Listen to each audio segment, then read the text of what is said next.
Hi, welcome to the channel. Today we're going to do a longish term review of my next Duratrek walk-in boots. I'm currently on the central Brecon Beacons in the Bannabreckenjag National Park. I'm on a 2-day hike and I'm wearing the next boots.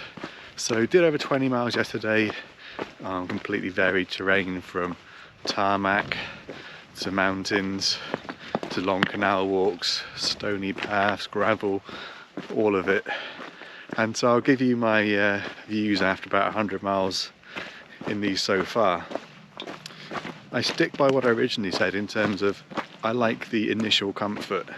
There was really zero breaking in period with these shoes, these boots. As soon as you put them on, they just felt like really comfy slippers. Extremely lightweight for a boot as well. I was reading somewhere this morning whilst I was lying in my bivvy about someone did a study, the US military apparently, on weight of walk-in boots and the impact of them. So in terms of fatigue, 500 grams of walk-in boots is equal to 4 times that weight on your shoulders. So it'd be equal to carrying an extra 2 kilograms on your back. So lightweight boots and trainers really do make a difference. So these are lightweight, very comfy, no breaking in period, so big marks for that. The other thing I quite like about them, they do seem to be reasonably waterproof. I've had them in wet grass and other conditions and walking around bogs and lots of rain this year in Wales, and they've always done really well. Obviously it's always difficult to tell sometimes if it's water ingress or just moisture and sweat from your feet. So I don't think I've had any water ingress yet, but I have had a fair amount of sweat and condensation on the inside.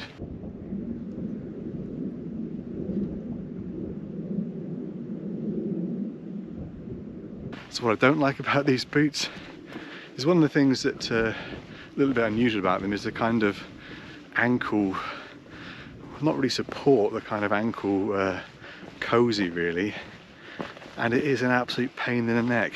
It makes them really hard to get on and really hard to get off. It's one of the reasons why I haven't worn them very much when I'm out wild camping. This has been the first time I've actually worn them, because I've got to get out of the tent in the middle of the night for a wee. I want to have boots or trainers I can just slip my feet into quickly without doing the laces up and get out the tent. With these it's an absolute chore to get them on and off. So last night I just went out barefoot because I just didn't want to fight with the boots. So that is a bit of a pain in the neck. It also makes them really hot for anything outside of winter walking as well. So not ideal, because they're such a lightweight boot. You think they're really quite good for summer walking, where you don't need such a heavy boot and stuff. Other thing I don't like is, whilst the comfort initially is absolutely brilliant, yesterday, longest walk I've done in them, I have got a bad blister on one of my heels and I've got 2 hot spots on each feet, sort of behind my big toe. So comfort wise on long trails I have worn my feet. I'm only about 1.5 miles into it today and I can feel those hot spots already. So yeah, on a long distance trail, not so good.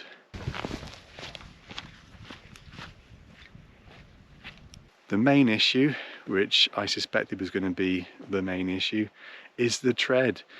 I'm not sure if it's actually a manufacturing error, but the tread has completely disintegrated. It was almost flaking off at points. So I don't know whether it's actually just a manufacturing fault with this particular pair. But yeah, the tread has just worn out really quickly. That's why it's a longish term review, because they're not going to last a long time. I think I'm pretty much walked them out already.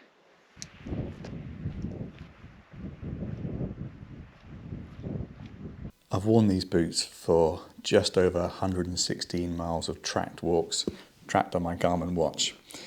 So they were 60 quid new. So let's judge them based on them being 60 quid. The tread, as you can see, has not lasted well. Not even done 120 miles in them yet. And the issue is, I just don't think the rubber is cured properly, or there's some kind of issue with it, because you can see it's just flaking off. Just flaking off.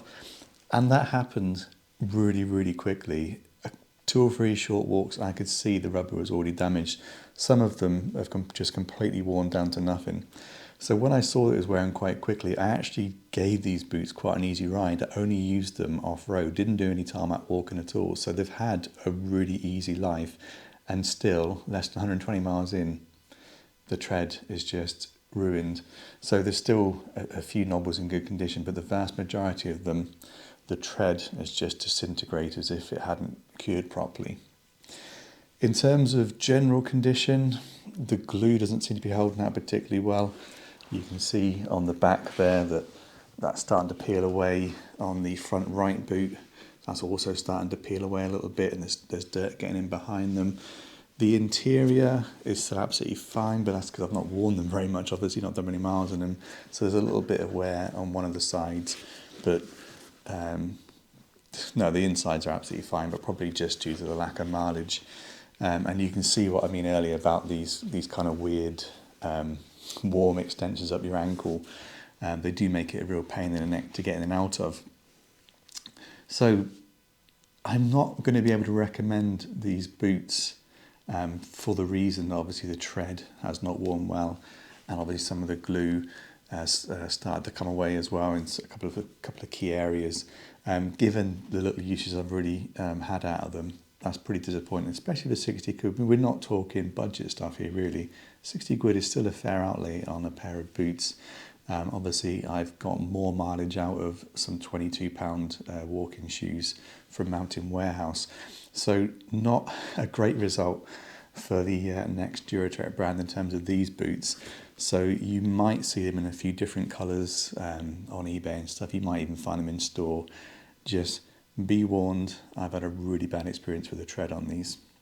Now, if you'd watched my initial video on the Next Duratrek boots, you would know I've also got a pair of Next Duratrek trainers. I've done substantially more mileage in those, and I will drop a review of those soon. So if you're interested to see how those got on, see if the trainers have done better than the boots, then subscribe and it'll be up in a couple of weeks' time. I will continue to wear these this winter because they are quite warm and the waterproof seems to be effective still. So I will update on the channel, probably via community posts, as to how much more mileage I get out of the tread.